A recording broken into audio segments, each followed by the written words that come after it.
You could be wondering how an ordinary day for an inmate looks like. Well, today, I was able to catch up with Anne Gonyo, who is serving a life sentence here at Langata Women Prison, and here's her story.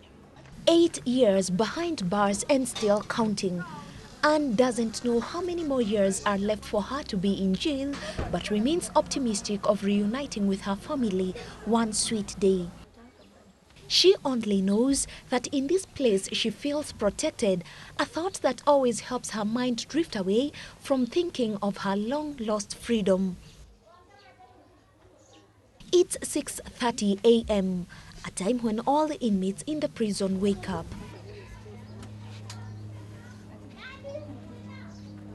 Interesting enough, the Bible is Anne's favorite book.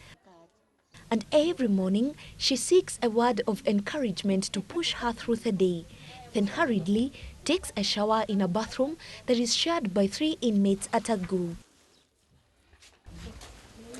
In the silent break of dawn, the guards carry out a head count to ensure that all inmates are present. This is followed by a quick breakfast, which is always a bowl of porridge. It seems not even a single second goes to waste in the prisons. The prison holds hundreds of good stories, she tells us, as she attends to her first duty of the day at the prison's bakery. I take time with her in the kitchen as she teaches me how to bake scones. Finally, they're done. And absolutely, Anne is a good cook. Katika hii training tunatrainiwa kutengeneza scones, queen cakes, cookies, gingerbread. The scones are packaged in half-dozen packs and sold out at the prison canteen. According to Anne, this is one of the most important courses she has learned, as she hopes to use the skills to earn a living once she ceases being a guest of the state. Iko na faida sana cause unajua hii kazi ya kupika watu hukula every day, so ni kazi ambayo ukienda nje utakosa kitu ya kujikimu kimaisha. We follow her to her second job at the prison industry, only a few hours to lunch hour. Here, her colleagues sew table mats, seat covers, weave baskets as well as other fabrics. This is her hobby that she uses to break her daily routine. I can be a good person because I have a lot of skills here. Yes, skills which I can make a living, a sincere living.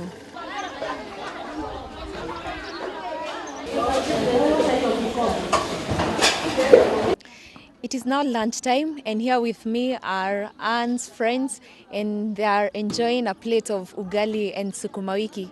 So how is it for you, Irene? It is nice, it is delicious. Okay. Yeah. After lunch, there is always an hour or so for the inmates to rest. Here, we get time to interact with a 40-year-old mother of 2, as she tells us. Nothing would have been more painful than the life sentence that separated her with her children at a tender age. Rarely, they come rarely because we have only one parent remoting where we can interact with them nicely.